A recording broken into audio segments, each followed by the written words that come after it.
Good morning, everyone, and welcome to the Weekend Big Show, powered by Law Dog Sports. Here with you, I'm Chuck Ramsey, the Law Dog, and we are coming to you a day early because yours truly gets to play a little golf tomorrow, courtesy of the Weatherford Athletics Hall of Fame and also Wright Media sponsoring myself and John Matthews. You've met John Matthews, and I have met John. Yes, have met John via Zoom call, and John is not quite the golfer as much as I am as well. So it'll be an interesting day. But he generally picks some ringers from his minions at Lucky Star Casino, so we can maybe depend on. It's one of those par minimum tournaments. Yeah, But it's going to be a lot of fun. I've had a blast the last 2 years playing it, and Weatherford Athletics Hall of Fame does a great job, and hopefully, I got to say, I'm not going to lie. Hopefully, one of these days they'll be inducting yours truly, and saying, "Hey, Law Dog, thanks for all the great play-by-play you gave us." yeah. Especially since you had the hot second on ESPN with the 42 basketball game. It was a hot second, that is for sure. You couldn't have summed it up any better. So we're coming to you today on a Thursday, and I'll try to keep up. We've got 4 viewers. I'm not sure who they are yet, but we'll see who that becomes. And if you got a comment and you want to have it read on the air, feel free to type it in the comments as we are streaming live on Facebook at Law Dog Sports. Jeremy, one of these days, and my good friend Chad Gray, who's my producer engineer on the Weatherford broadcasts, we may be able to eventually figure out how to go live on multiple platforms, because I know with Instagram Live and YouTube Live, we could be, maybe bringing in some more viewers. But I gotta say, this week it's been disappointing with Twitter because other than you and Connor Carr, I just don't get a lot of traction from folks, following any. I don't think my content's all that great, all that bad. No, the Canadian tuxedo was, that's gold. I mean, that is gold. Super 70s sports usually knocks it out of the park. Yeah. And, I follow Ryan Hyatt. He's out of Lubbock, and we used to have him on the old version of the show. And he kind of takes those Super 70s tweets and then twists them around. Maybe because I call them tweets, Mr. Musk isn't really giving us the algorithm. I think you got to replace the T with an X. Is that what we're doing? That could be. But I tell you, we got a lot of stuff going on today's show. And also, we want to say a welcome and a big thank you to Shamrock Roofing Systems and Construction for jumping in on a partnership here, a sponsorship here with us. And old friend of mine, Mark McCaleb, has a roofing company out of the Tri-City area. And we worked together years ago, both undercover detectives. Now he's in the roofing business. So I went into radio, he went into roofing. He's probably got the better end of it then. Oh, I'm sure This time of year, oh my. Oh yeah, and I'm telling you, we got hailstones on Sunday about the size of.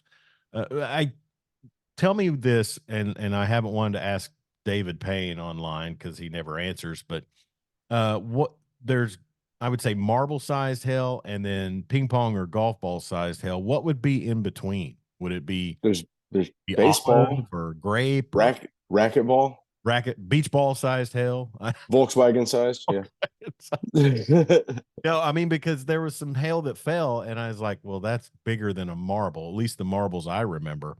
And then also it was not as big as a golf ball or a ping pong ball. So I thought, okay, maraschino cherry size hail, or what do we deal with here?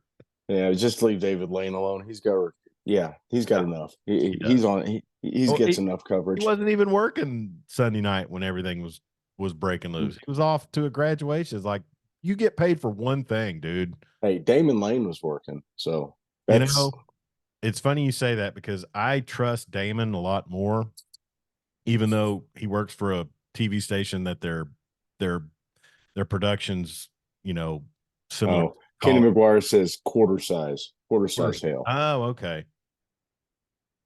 Well, talk to the insurance guy. That's the guy who can. I'll take that to the bank all day. Kenny McGuire Insurance in Thomas, Oklahoma. Thanks, Kenny, for checking in. But hold on just a second. Let me make sure we're recording. Yeah, we are. So anyways, but it was Sunday night. Just a big old storm came through, hit us, hit you all there in the middle part of the state. And then we could have more today, but I would have to say the hailstorm paled in comparison to your Thunder being eliminated on Saturday night. Wow, that's the segue, huh? Did you like that transition? Yeah, no. Well, I mean, I hate you. you knew we had to get in. I couldn't just ignore it. Yeah, I know.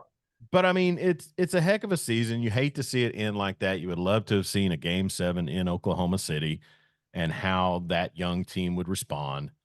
Sure. But at the end of the day, Jeremy, this is a star-driven league, and SGA, as big of a star as he is, I mean, I would think it would go up from here, but we know that stars get calls in this league. We know that stars, receive the benefit of the doubt, and Dallas has 2 stars. Oklahoma City has 1. And Yep. I just think you're going to see this with the Boston and Indiana series, and you may end up seeing it with the Dallas and Minnesota series. I predicted a gentleman's sweep because for Dallas, but I mean, now that would require Minnesota winning 4 straight after last night. So exactly. Yeah, man, Ant-Man did not look good last night. He didn't look good the last 2 games. Well, Yeah. he should be tired. They just went 7. Yeah. But he's also 23 years old. Why are you tired, dude? Why? You're not tired. You shouldn't be tired. No. Stay tired. Nope. No. And if Carl Anthony Towns didn't look tired. Yeah. And if it's something else, I mean, it's funny you say that because he's looked tired most of his career. Right. He seemed energetic last night. What I'll ask you this: was the tip in a goaltending, or was it good? Let's see. What time did that game end last night? Oh, you were in bed? No, I hadn't gotten home yet. Mm. I believe it ended as I was driving home. Wow, you working later than you used to? Well, wasn't the game over by what time did the game end? No, it was. I think I sat down and finished watching it 10:30. No. Unless I was I didn't get home till 10 o'clock last night. So really? Well, yeah. American Airlines like is 7.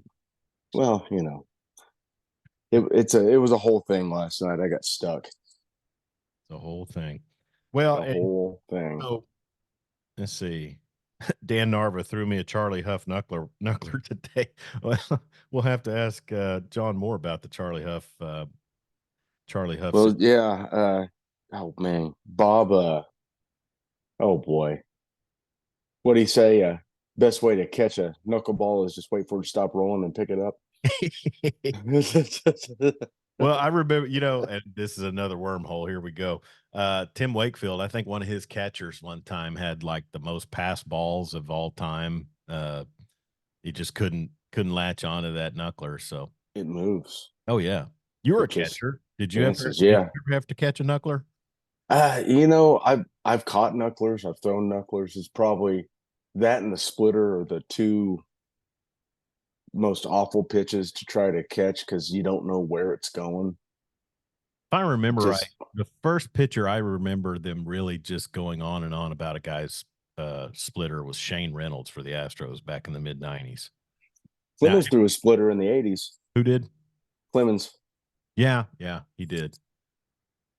Seems like and maybe it's just because I watched a lot of Astros. But all right, so back to the Thunder as we ventured off into a wormhole. And did I mention we've got John Moore from the Rangers Today baseball podcast on? Have I said that yet? You have not said that yet. Okay, now you have. That's where you need an outline.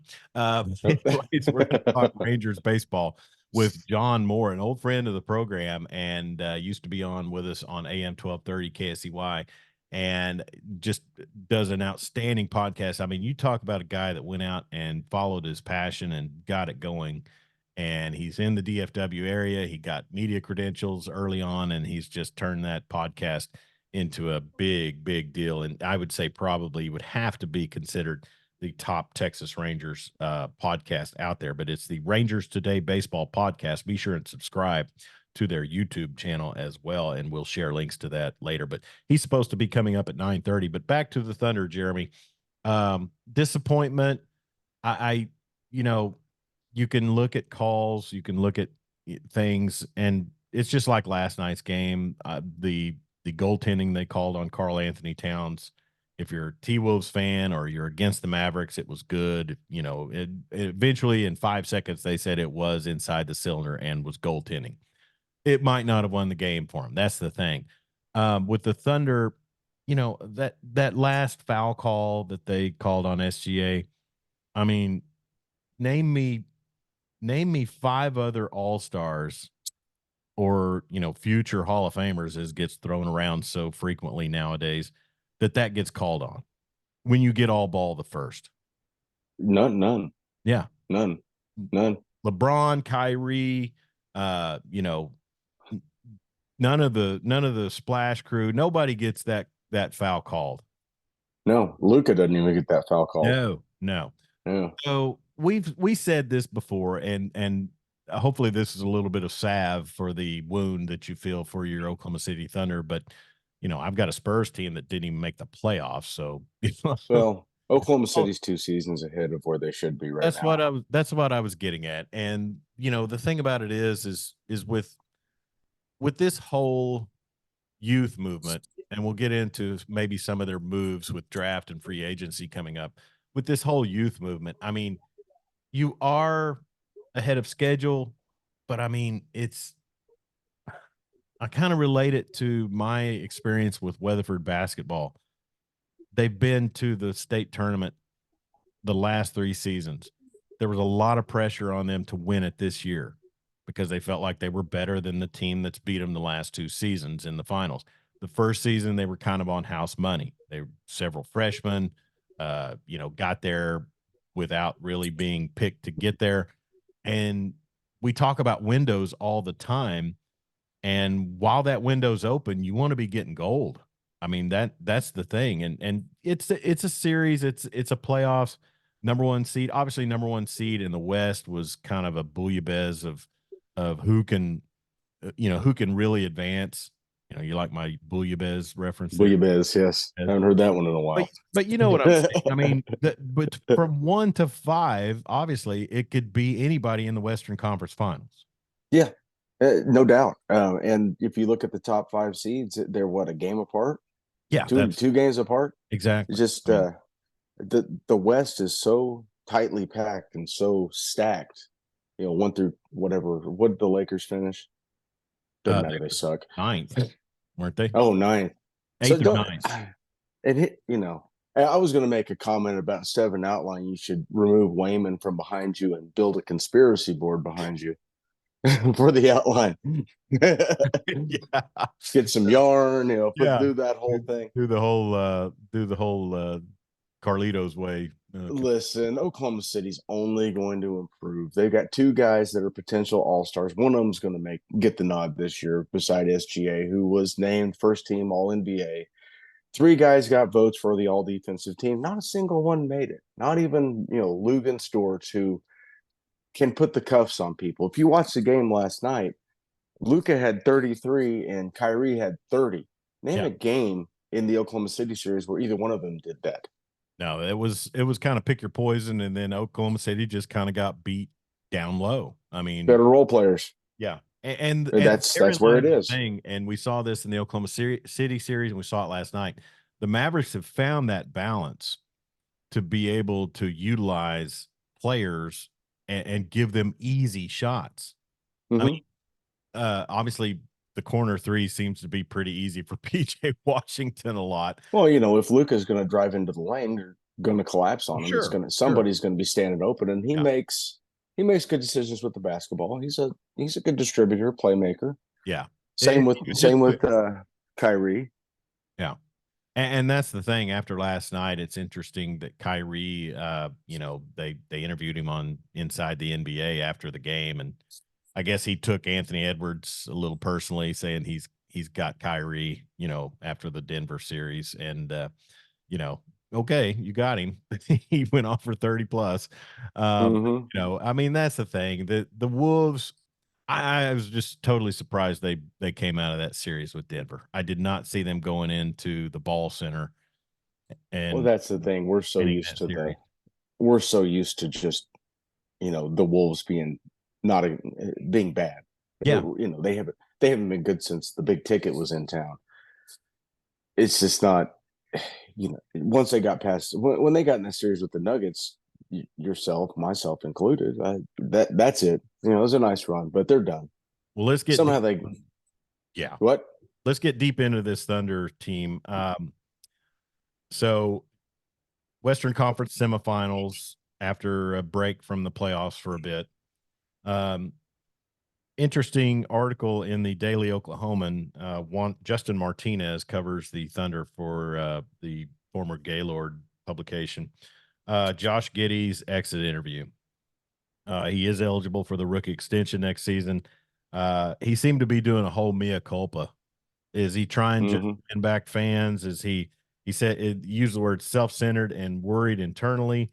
And, you know, to me, the way he kind of talked about his game and the way things went into that last series, it makes me wonder if he's one of those players that's never going to be, meet up to expectations or attain a level that he's reached with Oklahoma City in the past. What say you? Yeah, I don't know about Giddy. I think his skill set mirrors too much of what Shea Gilgis Alexander tries to do, as far as mid range distribute. Yeah, he's not horribly athletic. Can't remember. I made some sort of comparison to him yesterday, and it was gold, Chuck. But I'm getting old, and I forgot what I had said. You tweet it. That's key. No, I should have tweeted. I should have made a Gosh, record of it. what do I pay you for? I But what are they gonna do with him? What are they gonna get for him? That's the thing. I don't see what they can get for him, and except maybe let him play out his last season and then just let him walk. I don't see a lot of value there for him. Maybe a two. I mean, he was a sixth overall pick in his draft, but he hasn't been great. I realize there were a ton of distractions for him this year. He looked really good at times. At times, he's unplayable. Yeah. So, what do you do with that? Well, I mean, I'm not trying to compare the two as players, but maybe just compare the situation where obviously teams have looked at one Russell Westbrook and said, okay, we have to find the spot for him. We have to find spots where he can come in and actually be productive. Obviously, depth is always an issue throughout an 82 game season.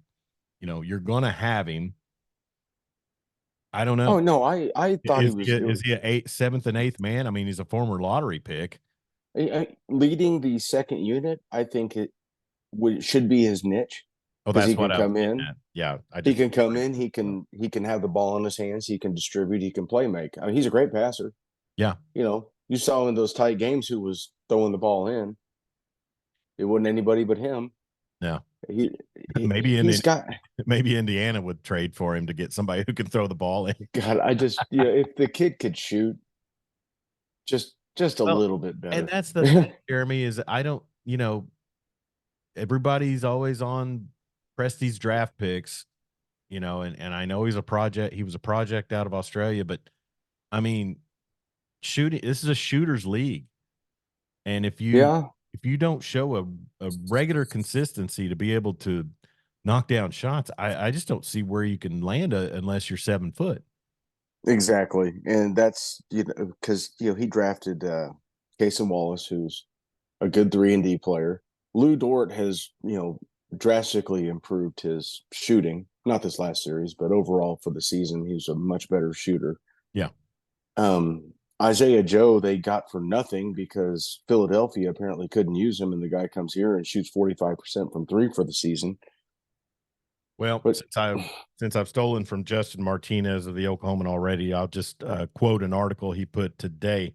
5 free agent targets for Oklahoma City. First one that he listed was Nicholas Claxton, 6'11", rim protector from the Brooklyn Nets. Isaiah Hartenstein, that big 7-footer for the Knicks. He seems more like a stiff. Um, I don't know. Gary Trent Jr. on the guard tick, Tobias Harris from Philadelphia, and Royce O'Neal from Phoenix. those. Harris is still in the league. Yeah, that's what I was stunned at. Six. Yeah. I don't They've know. got 35.5 million in cap space. Should be able They've to got come on. 15 first round picks. Yeah. It, Well, and you're speak. gonna Go ahead. the guy I would love to see back who kind of fills a lot of needs as far as he can shoot it, he's a good defender, and he rebounds. Jeremy Grant. Can we just Boy, no bring him kid. home? That would have been You know, a nice little spot. Is he up in Portland? I don't know. He's Where been, is he? he left the sinking ship that was Oklahoma City. A year they made the playoffs. One Yeah. of the two, and then right before the 2 seasons where they didn't make the playoffs. Yeah, it was like wandering in the desert for 40 years. And But he was not on that Nuggets championship team, right? no, he He got was out of not. there before. He went from the Nuggies to the Pistons to I think he's in Portland. That's last, you know, let's do a little So Google search. talk about jumping off a sinking ship, and with the Rats, Yeah, you end and up in Detroit or Portland. In this his day and age, his Google profile pic shows him in a Pistons uniform, he may he may be up there. I don't know. Is Hamadou Diallo still up there? winning dunk contests in local Detroit. Dan That's Narman right. checks in. Um, Steve Anderson checks in, says he likes my hat. He's obviously one of the biggest Rangers homers I've ever known in my life. Love that guy. Says Portland Trailblazers, but Okay. I don't know. Well, nasty work. They're not doing a whole lot this year. And I forget, is he Harvey or Horace's son? Harvey. He's Harvey's. Yeah. Surprised Harvey didn't do as much in the league. Maybe Harvey just didn't land on a team with. Yeah. When you get drafted by the Washington Bullets, that's yeah, Speaking not of, great. when you talk about the guy behind me in the picture, I mean, you talk about just being in a wasteland of teams throughout his career. Sacramento and was it Phoenix Indiana. at the time? Indiana. I think he went to Indiana first. I think he was drafted by Indiana. And that was pre Duncan Dutchman, Reggie Miller days. Oh yeah. They were absolute, garbage franchise. And then he was on some of those Phoenix teams, I think, with Barkley. But so anyways, well, the Thunder, like you said, they're ahead of schedule. There's reason for optimism. I'm just always one of those people that, looks at it and says, no time like the present. Get it while the getting's good. But yeah, we talked about this last week. The NBA is it's nature is healing. The NBA is healing. We're getting out of the super team era, going to homegrown talent where you actually have to make an effort to build a good team. Well, and we're seeing length and athleticism paying off, down in the post. I mean, those pickups for Dallas are humongous. I mean, here's the thing, Jeremy. Out of the 4 teams left in the NBA, do you have a favorite to win it? Maybe Boston. I mean, Dallas has to have. I don't like any of the teams in the East. Well, I just don't. I mean, I could see the Mavs, probably, if they are able to keep home court and finish off this Minnesota, which I think this Minnesota team has deficiencies that the Mavs can exploit. If I'm looking at it, not enough athleticism on the Nuggets. The Mavs have athleticism and shooters. I mean, it's just those two things right now that drives the NBA. They do, and the Wolves have Rudy Gobert, who should be in prison. Yeah. Hey, let's take a quick break. Yeah. While you're in the middle of trying to spit that out. Let's take a quick break. When we come back, we're going to visit with John Moore from the Rangers Today Baseball Podcast. This is the Weekend Big Show, a day early. Law Dog Sports with Chuck Ramsey, the Law Dog, and Jeremy Schroeder. Hey, everybody. Chuck Ramsey, the Law Dog here. And if there are two things you can count on when it's springtime in Oklahoma, that's allergies and severe weather. So there's a good chance you're dealing with damage to your home as we speak, and then also fighting off all the companies going door to door as well. Don't take chances. Call my friend Mark McCaleb at Shamrock Roofing Systems and Construction. I've been friends with Mark for 30 years, and he's trustworthy and will take care of anything you need for your home after the storm. Whether it's residential or commercial, Shamrock Roofing Systems and Construction should be the call you make to repair your home. Just give them a call at 405 763 7663. That's 405 763 Roof. Or find them online at shamrockroofingsystems.net and find them on Facebook at Shamrock Roofing Systems and Construction. Make today your lucky day and call Shamrock Roofing Systems and Construction. Law Dog Sports, the Weekend Big Show, back here with you, going a day early because of some links obligations coming up tomorrow. So we didn't want to try to fit in a show after I'd been through 18 holes and several drink cart visits. But Jeremy Schroeder here with me today. Did I ever send you that reel of the it's the therapy session from Step Brothers where it says my buddy 4 drinks in when the cart girl comes around and calls him hun, and he goes, I effing love you. That's where he'd be. That's right. Hey, Harry Carey in here. All right, let's get into some baseball. We have been putting this off, but I tell you, a busy man is a busy man, and we sure appreciate him finding time for us today. Let's go ahead and welcome in John Moore from the Rangers Today Baseball Podcast. John, how are you doing, sir?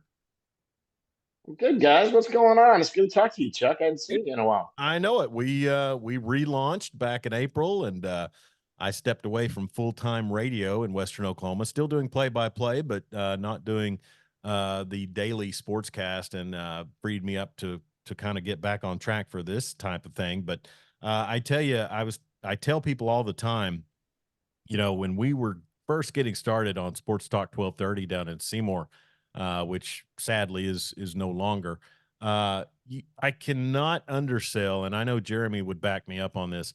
I cannot undersell or oversell enough what it meant to go on with just 2 bobblehead dudes trying to talk sports, but to have an actual guy covering a professional franchise come on and give real insight and analysis to the players. I mean, the job you've done just since I've come to know you, I'm astounded by and impressed. So thank you so much. I think you have me confused. Yeah, all those trips to somebody's got to come on here and know what they're talking about. That's we right. choose. Yeah, no kidding. I guess so.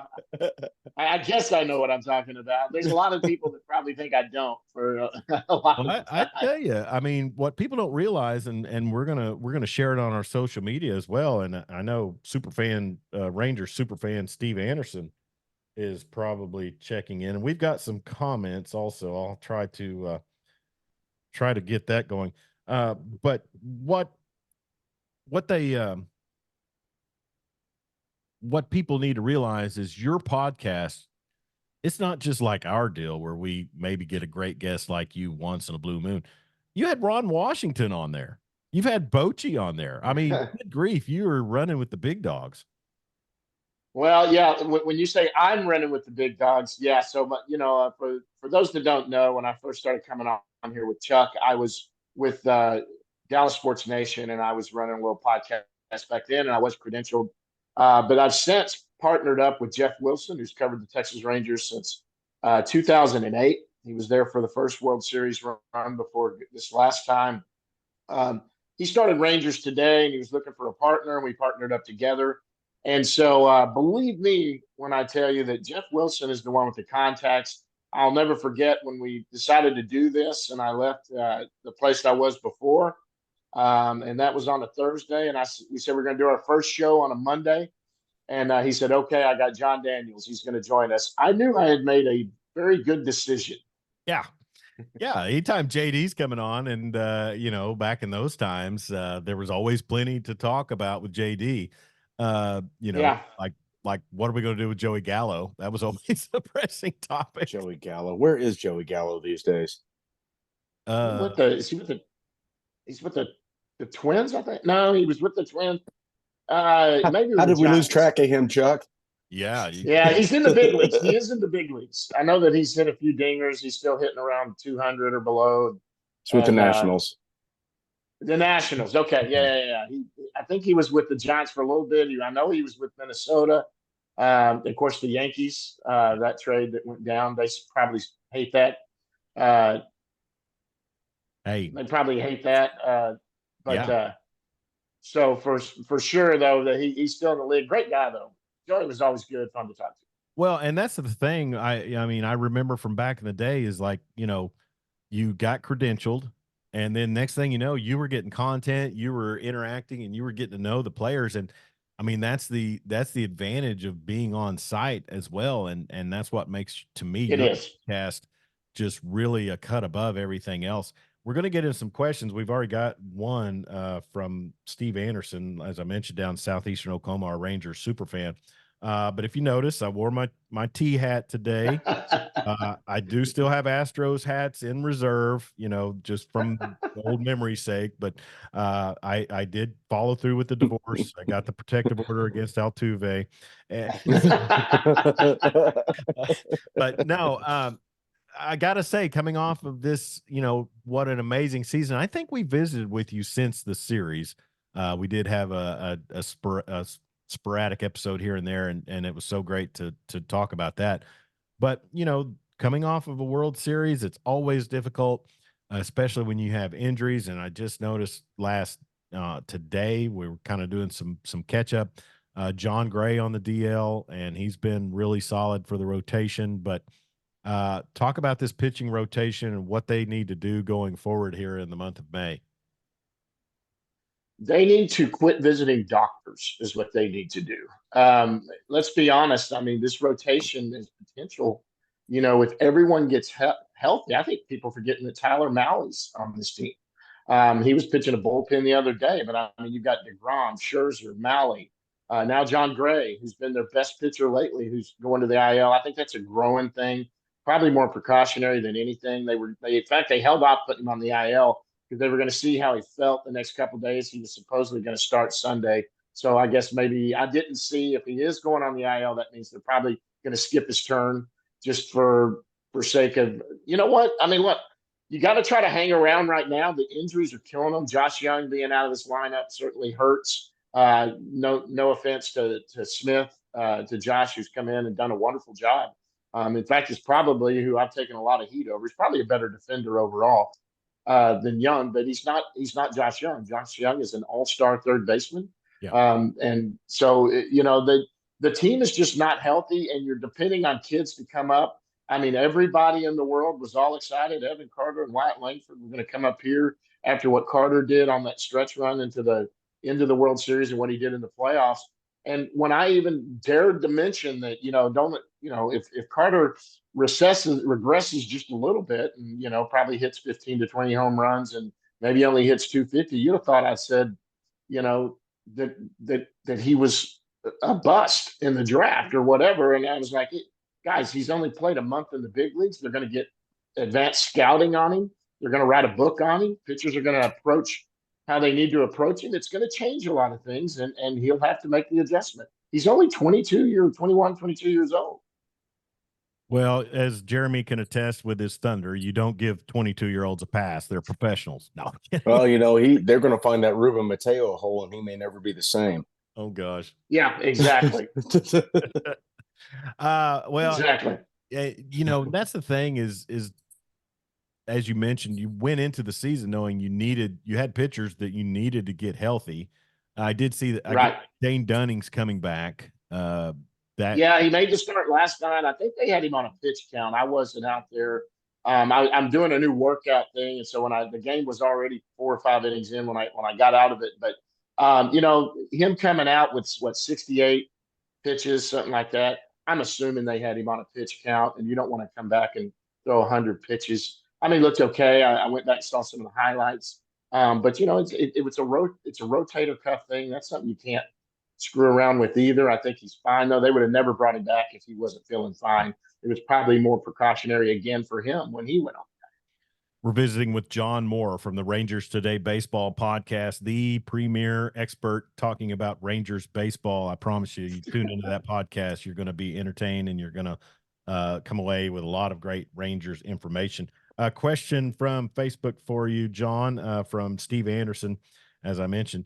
Does John know if Jack Leiter's contract limits him to how many times he can be called up and sent down in one season? And what is the timeline on Kumar Rocker? Let's talk about Jack Leiter first. So the way that works is you have an option, and an option is for 1 year. So Jack Leiter can come up and down all he wants, and it counts as one option. I think you have 3 options. So if, like let's say next year he never makes it to the big leagues again, and then the year after he gets called up again, that's his second option. So he can go up and down. It doesn't go against his options. The season is his option. So he's optioned. This is his first year of getting up and down, and his first option is used. They have 3 options before they have to make a decision whether if they're going to send him back down the 4th time, then they'd have to either designate him for assignment, or it'd have to be an IL stint, something to that effect, or they'd have to open him up to waivers. Kumar Rocker was probably about on the same timeline as Tyler Mahle. I think their surgeries were on the same day last year. They're both throwing off the mounds right now, but that doesn't mean anything. So the deal is they're throwing off mounds. They're building up the number of pitches they're going to throw, and all of that. I would expect, like Mahle, probably at least July before you start seeing Kumar. Probably he'll probably start out in the Arizona Complex League. He'll make some starts there before probably heading. He was at Hickory. That's the roster he's on, is at Hickory, and so then eventually he'll head out to Hickory. This is probably the best pitcher in the organization, is Kumar Rocker. He was the number 1 prospect going into that draft year, the first year coming out of Vanderbilt. Coming out of high school, he was one of the top draft picks. Coming out of high school, he was drafted. He didn't take it. Went to Vanderbilt. Everybody thought he'd be the number 1 overall pick. There were some questions about his health. He was taken 10th by the Mets and never got a deal done. Then he went and did some orthoscopic stuff, went and pitched in an independent league with Scott Boras, and the Rangers took him at 4. And that was a pretty good draft. They took him at 4. They didn't have a pick till the 4th round, and ended up getting Brock Porter that fell to him. And all the money they saved with Kumar at number 4 got Brock Porter in the system too. So, but yeah, he's close. And they finally did have the elbow last year. I don't know if everyone knew we had Keith Meister on, the doctor that performs those surgeries, had him on a few weeks ago, and so he's the premier UCL surgeon. A lot of players around baseball come to Texas and go to TMI. In fact, one of the people I work with here is getting some surgery done at TMI. I mean, everybody's going over there to Texas medical experts or whatever they're called over there in Meister. But no, on Kumar, I would say things look good. I was at the ball game the other night, and Kumar was in town. And I think it was some bullpens he was throwing and stuff like that. Looks as big and big smiles on his face, but he's a big boy. Yeah. DeGrom and the other one, Scherzer. What's the timeline on them? What can are there any chance they get back for this season? Yeah, well, both of them should be back for this season. I mean, Scherzer's thing there was something that he started having this thumb thing. It was kind of something that bothered him last year, and it moved up into his forearm. Of course, when you get into forearms and elbows, that's obviously a little more concerning. They went ahead and moved him to the 60-day IL. I know he's been throwing. I don't know the timeline on him. I know that so what they do with a guy on Tommy John now, you got to so Mahle and them had their surgeries before DeGrom had his. So DeGrom's a little further behind them. I know DeGrom's been throwing. Seeing him playing catch with Josh Young out there throwing. He's not off a mound yet. They're probably hopefully getting into that. But what they do is once you start throwing, it's by feet. So you're throwing, 40 feet. And then for a whole week, you throw it 40. Then you go to 60. Then you go to 90 feet. Then you go to 120 feet. Then you work your way back down. And then you take 2 weeks off to see how things go after that. Then you come back and you start throwing again. Then you get on a mound. Then you start building up on the mound. He's going to have to go through essentially a spring training. So your best bet for him is probably sometime around mid-August, and that's when you're probably looking at him. And from what I understand, they're on track. Everything's looking good, and he's on track to be back hopefully by mid-August. And you talk about a shot in the arm to have that guy coming in September on the run, and be part. Probably make hopefully 6, 7 starts, 8 starts down the stretch, and be ready for the playoffs if they can hold on and do what they're capable of doing. Well, and Jeremy and I talked about this last week because we were kind of teasing, getting you on here. It's so early in the season, you can't push the panic button yet. And ebbs and flows, ebbs and flows, and you're not out of reach in the division at all. So I mean, things have to be pretty optimistic around the clubhouse. What say you, John? Well, I don't think they're optimistic right now. They're playing like crap, and so I mean, I think they want to they want to get out of the funk they're in. Their first time ever. Bochy is the manager. They're below 500. I think they're 2 games under 500 now. I think they know the offense has struggled. That's the part that Corey's finally coming around, starting to go. So they're but you're hanging in. Everybody got to remember that the Houston Astros won the West last year on the last day of the season. Yeah. They spent the entire year in second place or third place in some instances. The Rangers held the lead in this division all the way into the last month. And in fact, Seattle was right in the mix for it coming up to the very end. Now, Houston's hot right now. They're starting to climb up. I think they're within a couple games of the Rangers. Seattle's still at the top, but this is a long season, man. I mean, we're not through the first quarter yet, and people are already freaking out, panicking. But that's Texas Rangers fan win a World Series, and now if you don't go 162-0, they can't figure out why. Not even a third of the way through the season. They will get hot. 3-game losing streaks happen. It's such a long season. You're right. But when you're the Texas Rangers and you lose to Ranger Suarez, it's just not right. It's reason for panic to me. Well, their problem right now is they can't get soft toss on left hand. I mean, left-handers are killing. Yeah. They're just not. They try to. They've got Grossman's back, Robbie Grossman's back, who kills left-handed pitching. He's actually been okay, but you're just dependent on some kids. Davis Wenzel was someone that was up here. Everybody said, "Oh, he's overmatched." He wasn't overmatched. He's just not getting a chance to. He's not getting a chance to play. You got to get those consistent at bats, and Bochy's trying to pull every string he can to get something together on it. It's just time. You got to be patient. Get through this and get to that All-Star break where it's going to be here in Texas. It's going to be fantastic. And let's get to trade deadline. And I promise you, this team just won a World Series. If they feel like anybody's not going to get back and they need to improve, they're going to go out and make a move and do something to improve this team. Well, I know that's music to the ear. Go ahead, Jeremy. Oh, soft tossing left-handers. They've been a lot of teams' kryptonite. That's why Jamie Moyer pitched until he was like 60.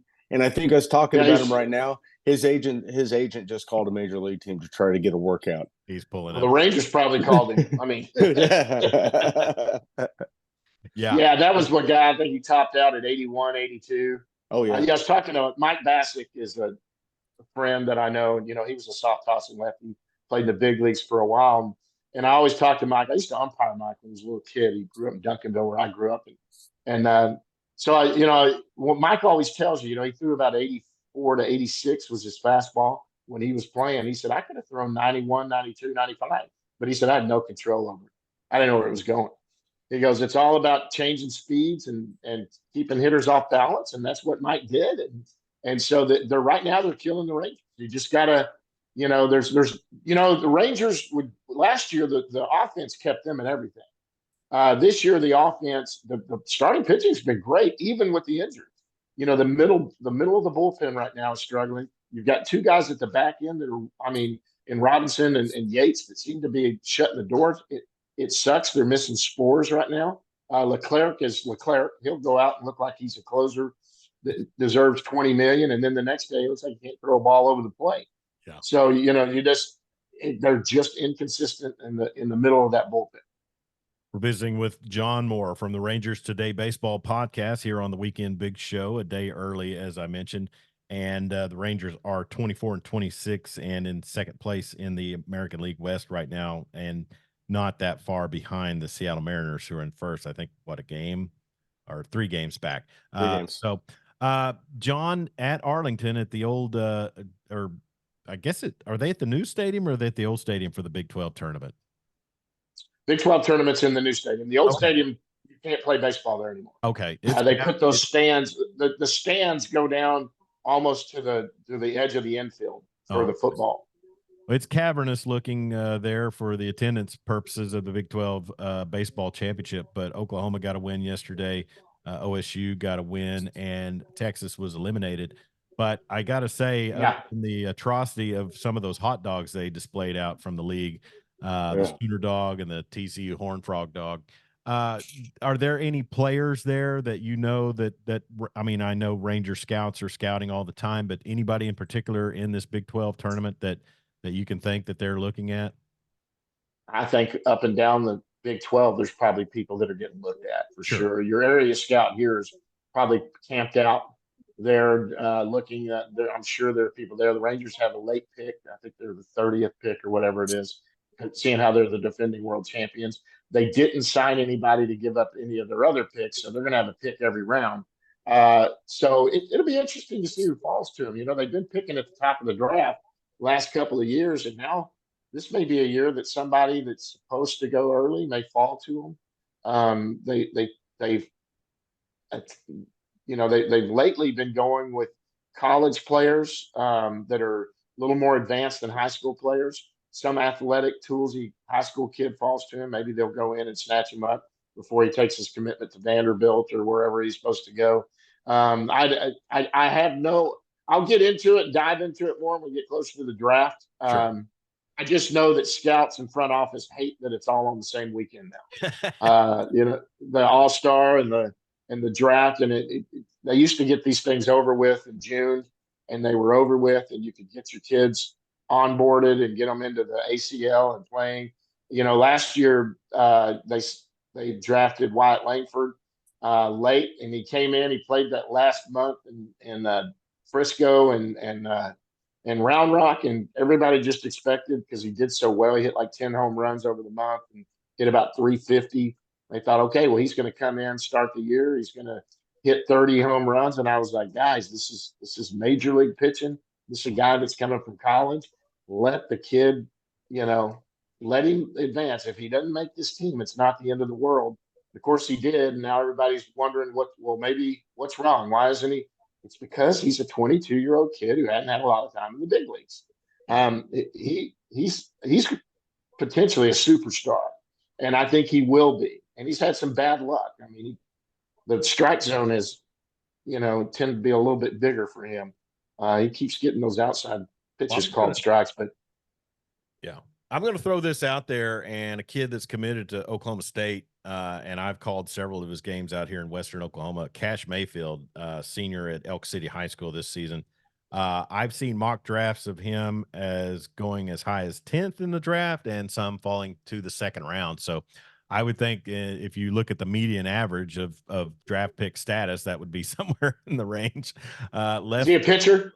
Yes, left-handed pitcher out of Elk City, 6'4", 200 pounds. He's been dominant over his high school career. Sometimes when teams are able to scout him extensively in some of the higher quality teams, and then sometimes it's all, baseball is a team sport. Sometimes it's about run support and things like that. But he is a standout pitcher. OSU tabbed him early as a sophomore, I think. And like I said, I've looked at some draft projections on him, and just to put a Western Oklahoma spin on this whole conversation, he's as high as anywhere in the top 10 or top 12. And then some have had him at 25, and then some have had him in the second round. So, I guess and that big question for you, is second round money enough to bypass college, or would you be better going with an NIL package? The way I look at it, I've always felt this way as far as high school players go. Position players, normally if you're a position player, and the money's there, I mean, I think you go to college and experience, because if you're a hitter, you're a toolsy hitter, you're going to do well in college also, and you're going to get another chance. If you're a pitcher and you're not a top draft pick, they tend to, they changed it now. Now, my old thing used to be, if the money's enough, go into major, go to pro ball because they're going to protect your arm. It's not about wins and losses. It's about development. Whereas it's about wins and losses in college. Now they put pitch counts on the college kids, and so that curbs that some. So you can still go there and thrive. But I would guess someone like that. It really depends. I mean, if he thinks he wants to be a college kid and study and do all of that, then maybe some of that second round money's enough. But he could also fall to somebody who pays over slot that convinces him to forego his scholarship and then saves money back in the back end of the draft to do some, the way the Rangers have done that before. It wouldn't surprise me if the Rangers did that this year, went over slot to find somebody that falls to them and pays for it and then gets him into the pro ball and starts developing. So it really depends. And I don't know the kid, his makeup and what it is. There's some kids that have already dead set that maybe they've already signed with OSU or Oklahoma, but they are for 100% going to play pro ball because they don't want to go to college. They're ready to get going and make some money, but they're going to hold out like they're going to college to get more money.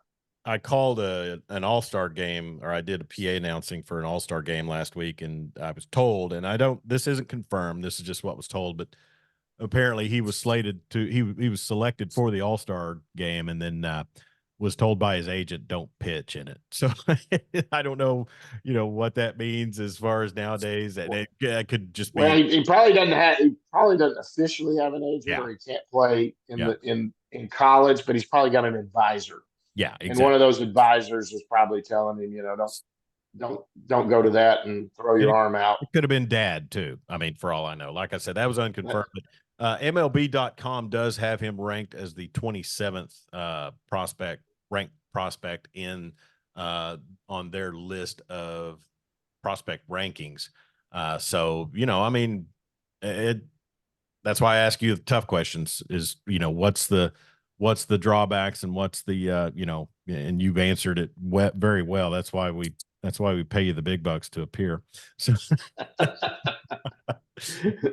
but anything else, John, going out before we get you out of here? I mean, the podcast going strong. You guys are staying busy with that, and we'll be sharing it like crazy to get people to subscribe, hopefully. And just you're just a man on the go. Yeah, it's rangerstoday.com. Jeff's always running specials on it. It's the best coverage of Texas Ranger baseball from the minor leagues all the way up to the front office. We have access to all of them. So it's really fun. Watch, the podcast, go to the YouTube channel. You can subscribe. It's free there. This is fun. I mean, I will definitely try to get back, Chuck, and do this some more. Yeah. I mean, I love doing it. It's always fun. I just, you caught me the last couple of weeks. I was also touring colleges with my kid that's about to be a senior in high school. So I'm going 100 miles. I was trying to fit in podcasting. Sure. Well, let me ask this. Was this the same son that had some health issues some years back? Yeah. Okay. Yeah, this is the one that he had what was diagnosed as a brain tumor. It ended up not being one, thank goodness. But he did have brain surgery. He got out of sports, and now he's smarter than me and his mother. So he's and you're going to love it. Right now, he's got, Dad's a UT fan. I've always been a UT fan. Didn't go there. So I'm always a big Longhorn fan. He has narrowed his choices. He's getting into engineering. And the top school right now is OU. But he's also likes A&M and Mississippi State. He is smart. So, yeah. So we went to the OU campus a few weeks ago. It's beautiful. Probably one of the prettiest campuses I've ever been on. And he really liked it, really liked what he saw there. And so I may be coming up to Norman a few times for parent weekends and whatever. So we'll see. He's going to start his application process here in a couple of months. And really, I mean, and that's the thing, DFW kids going to Norman, that's not, I mean, it's just going further than Norman going to South, Houston, or something like that. I mean, and that's, and I hate the University of Texas. You and I have sparred on. Listen, as long as you can keep them away from A&M and what goes on down there, it's a win. Yeah, the cult. That's what I call it. Yeah. Look, A&M, I mean, OU and Texas are rivals, and that's the thing. I mean, they give each other crap. We're going to always give each other crap. We want to beat each other, but when you lose to them, it's not the end of the world. A&M You know, the Aggies, they, this could a coach can keep his job by winning one game a year, and that's going to be over the UT. So I mean, when that's your threshold, your priorities aren't straight. An OU coach can't keep his job just by beating Texas. They're going to expect higher expectations at OU. Same way with Texas. They want to be competing for national championships every year, and that's just the way it rolls. Well, and it was great to get Gary on Gibbs and Fred Akers. It was great to get on social media this season and talk about, oh, you can't win in the playoffs. Yeah, and it not be my team. Narrative. Yeah. John, exactly. Thanks so much for your time, buddy. We sure appreciate you visiting with us, and we'll look forward to catching up with you real soon down the road. Sounds good, guys. You take care. See you later. See you. John Moore from the Rangers Today Baseball Podcast. Be sure and go to rangerstoday.com. Check them out. Subscribe to their YouTube channel as well. Jeremy, a few things before we get out of here. He mentioned Texas A&M and Texas. Well, they're squaring off at the Austin Regional in softball today, or that might actually be yesterday. But OU starts their Super Regional today against Florida State. That game at 6:30.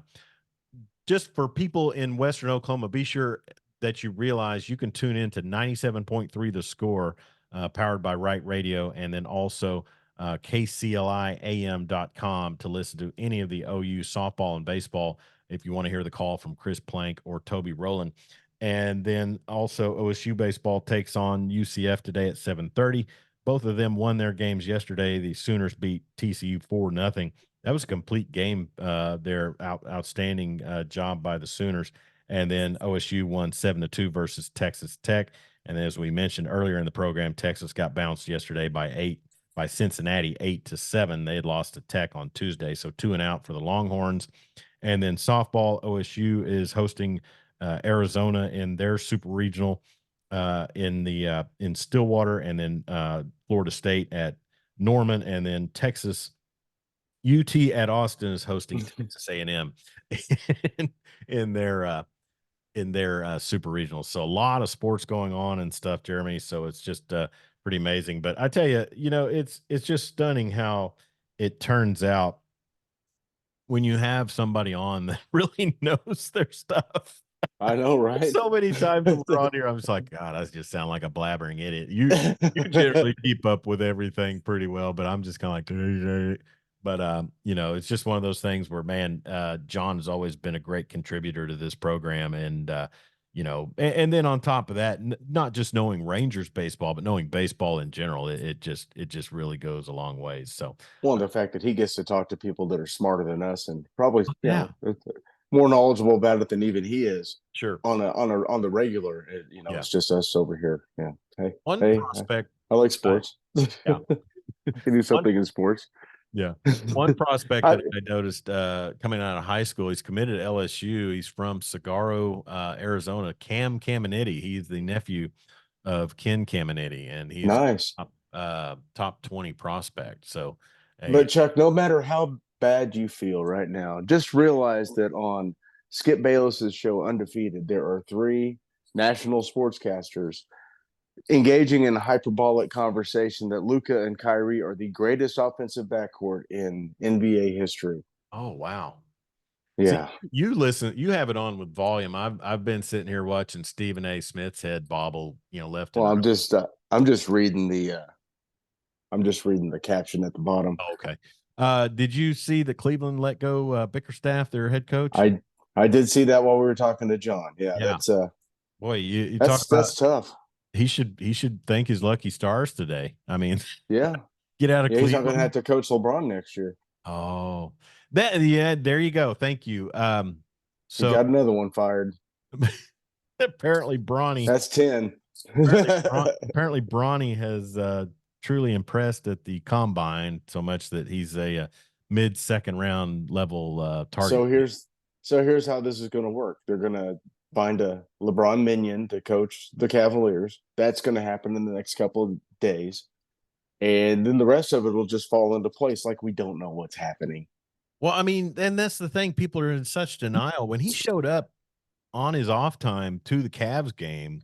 And you know why?